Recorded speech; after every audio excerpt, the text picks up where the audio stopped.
বিশ্বকাপ 2026 শেষ হওয়ার পর থেকে ব্রাজিল জাতীয় দলকে নতুনভাবে গড়ে তোলার কাজ শুরু করেছে ব্রাজিল ফুটবল কনফেডারেশন। সাম্প্রতিক সময়ে তাদের বিভিন্ন পদক্ষেপ দেখে পরিষ্কার বোঝা যাচ্ছে ভবিষ্যতে ব্রাজিল দলকে আরও শক্তিশালী, সংগঠিত এবং প্রতিযোগিতামূলক করে তোলাই এখন সবচেয়ে বড় লক্ষ্য। তাই বলা যায় সিবিএফ এখন ব্রাজিল জাতীয় দলের উপর বিশেষ গুরুত্ব দিচ্ছে। বিশ্বকাপের আগে সিবিএফ শুধুমাত্র ম্যাচ আয়োজনেই ব্যস্ত ছিল না, তারা দলের প্রস্তুতি, ট্রেনিং ক্যাম্প, খেলোয়াড়দের থাকা খাওয়া, অনুশীলনের পরিবেশ এবং কোচিং স্টাফদের কাজ সহজ করতে আলাদা পরিকল্পনা গ্রহণ করে। অফিসিয়ালি তথ্য অনুযায়ী কার্লো আনচেলত্তি এবং পুরো দলের সর্বোচ্চ মানের পরিবেশ নিশ্চিত করতে সিবিএফ একাধিক সমন্বয়ক সভা করেছে এবং বিশ্বকাপ প্রস্তুতিকে সর্বোচ্চ অগ্রাধিকার দিয়েছে।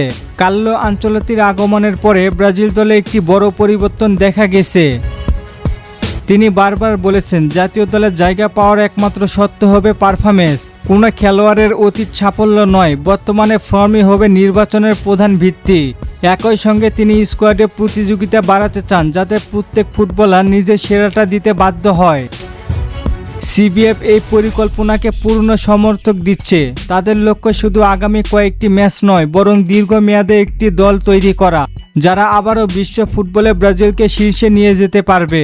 তরুণ ফুটবলারদের নিয়মিত পর্যবেক্ষণ, বেস ক্যাম্পের উন্নয়ন এবং ভবিষ্যতের পরিকল্পনা সবকিছুতেই এখন বেশি গুরুত্ব দেওয়া হচ্ছে। বিশ্বকাপে প্রত্যাশিত ফল না আসার পরেও সিবিএফ হাল ছাড়েনি, বরং তারা প্রকাশ্যে জানিয়েছে 2030 বিশ্বকাপকে সামনে রেখে নতুন একটি অধ্যায় শুরু হয়েছে। সেই বার্তায় বর্তমান দলের পাশাপাশি ভবিষ্যতের খেলোয়াড়দের নিয়েও আশাবাদ প্রকাশ করা হয়েছে। এখন ব্রাজিলের সামনে সবচেয়ে বড় চ্যালেঞ্জ হলো নতুন ও অভিজ্ঞ খেলোয়াড়দের মধ্যে সঠিক ভারসাম্য তৈরি করা। ভিনিসিয়াস জুনিয়র, এনরিক, এস্তেভাও সহ তরুণ প্রজন্মের উপর যেমন নজর রয়েছে, তেমনি অভিজ্ঞ ফুটবলারদেরও ভূমিকা গুরুত্বপূর্ণ। কোচ আনচেলত্তি এমন একটি দল গড়তে চান সেখানে প্রতিটি পজিশনে প্রতিযোগিতা থাকবে এবং দল হিসেবে সবাই একসঙ্গে খেলবে।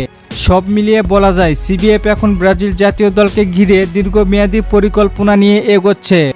উন্নত প্রস্তুতি, আধুনিক ব্যবস্থাপনা, কোচকে পূর্ণ সমর্থন এবং ভবিষ্যতের স্কোয়াড গঠনের কাজ, এসবই প্রমাণ করে যে ব্রাজিলকে আবার বিশ্বসেরা করার লক্ষ্যই কাজ চলছে। এই পরিকল্পনা কতটা সফল হবে তার উত্তর মিলবে আগামী আন্তর্জাতিক ম্যাচগুলো এবং 2030 বিশ্বকাপের পথ চলায়। আপনার কি মনে হয়, ব্রাজিল কি পারবে তাদের হারানো ছন্দ ফিরে পেতে? জানিয়ে দিন কমেন্ট করে। আর ফুটবলকে নিয়ে নতুন কোনো প্রশ্ন থাকলে করতে পারেন, পরবর্তী ভিডিওতে রিপ্লাই করব। ধন্যবাদ।